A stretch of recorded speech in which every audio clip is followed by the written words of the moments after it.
এখন আমাদের মাঝে সরাসরি আলোচনা নিয়ে আসছেন অ্যাডভোকেট মাসুদ পারভেজ রাসেল ভাই। আউযুবিল্লাহি মিনাশ শাইতানির রাজিম। বিসমিল্লাহির রহমানির রহিম। সম্মানিত ভাইরা, আমাদের আজকের এই সংক্ষিপ্ত পথসভার উপস্থিত আছেন বাংলাদেশ এনসিপি তথা জাতীয় নাগরিক পার্টির কেন্দ্রীয় যুগ্ম সদস্য সচিব আমাদের প্রিয় ভাই মোল্লা ফারুক এহসান। উপস্থিত আছেন আমার বাংলাদেশ পার্টির সম্মানিত জেলা সভাপতি আলমগীর হোসেন ভাই। উপস্থিত জেলা সেক্রেটারি আমার বাংলাদেশ পার্টির আলী রুশদি মজনু ভাই।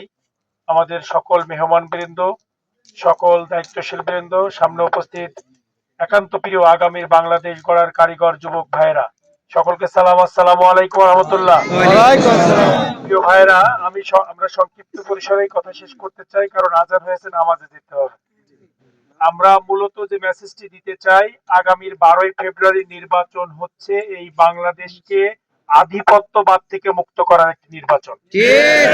আগামী 12ই ফেব্রুয়ারি নির্বাচন হচ্ছে এই বাংলাদেশে যারা হুমকি ধামকি, মামলা বাণিজ্য, চাঁদাবাজি, সন্ত্রাসী করে এবং মেয়েদেরকে অসম্মান করে জনগণকে খেপিয়ে তুলেছেন, তাদেরকে প্রতিহত করার নির্বাচন আগামী 12ই ফেব্রুয়ারি। আমরা সকল কিছুর প্রতিবাদ জানাতে চাই ব্যালট বিপ্লবের মাধ্যমে। সে কারণে আমরা নিজেরাই ভোট দিলে হয়ে যাবে নাকি? না, আমরা সকলেই 12ই ফেব্রুয়ারি পর্যন্ত, আগামী 9 তারিখ পর্যন্ত আমরা প্রচার প্রচারণার কাজ এইভাবে করতে পারবো। 10 তারিখ থেকে এইভাবে ভোট চাওয়ার কাজ এবং কোনো এরকম কোনো প্রোগ্রাম হবে না।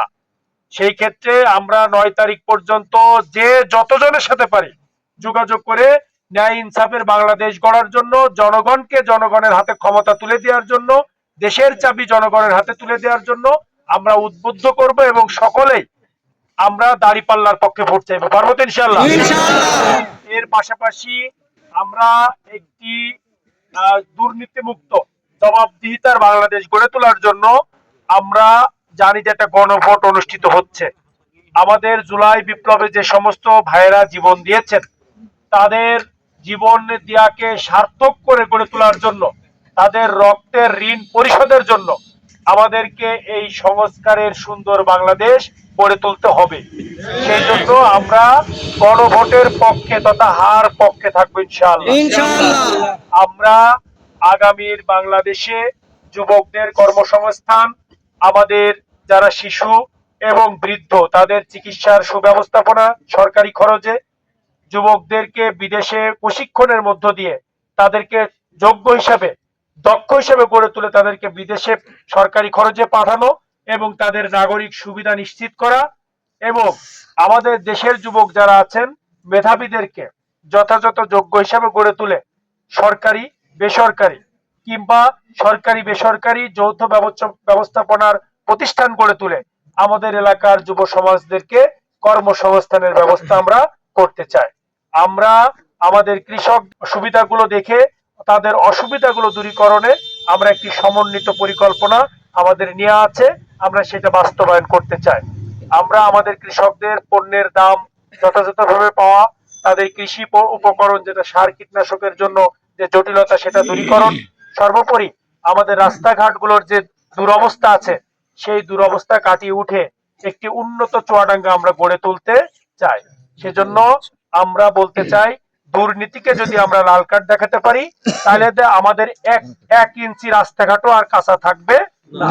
এই জন্য আমরা আমাদের জায়গা থেকে সকলে মিলে দুর্নীতিকে লাল কার্ড দেখানোর জন্য, চাঁদাবাজদেরকে লাল কার্ড দেখানোর জন্য, কমিশন বাণিজ্যখোরদেরকে লাল কার্ড দেখানোর জন্য, আমাদের মা বোনদের একটি সুন্দর বাংলাদেশ উপহার দেওয়ার জন্য, আমাদের সন্তানদের জন্য একটি সম্ভাবনার বাংলাদেশ উপহার দেওয়ার জন্য 12ই ফেব্রুয়ারির নির্বাচনকে আমরা একটি ঐতিহাসিক মাইল ফলক হিসেবে দেখতে চাই এবং সেই নির্বাচনে জয়ী হওয়ার মধ্য দিয়ে এই বাংলাদেশের মানুষের অধিকার মানুষের কাছে আমরা পৌঁছে দেওয়ার জন্য সদা সর্বদা প্রস্তুত থাকবো ইনশাআল্লাহ। 12ই ফেব্রুয়ারির নির্বাচনের আগের দিন থেকে শুরু করে নির্বাচনের রাত পর্যন্ত রেজাল্ট শিট হাতে না পাওয়া পর্যন্ত আমরা সকলে ভোট সেন্টারে অবস্থান করবো ইনশাআল্লাহ। পারবো তো? এই কাজটি আমার সামনের যুবকদেরকে বেশি করতে হবে।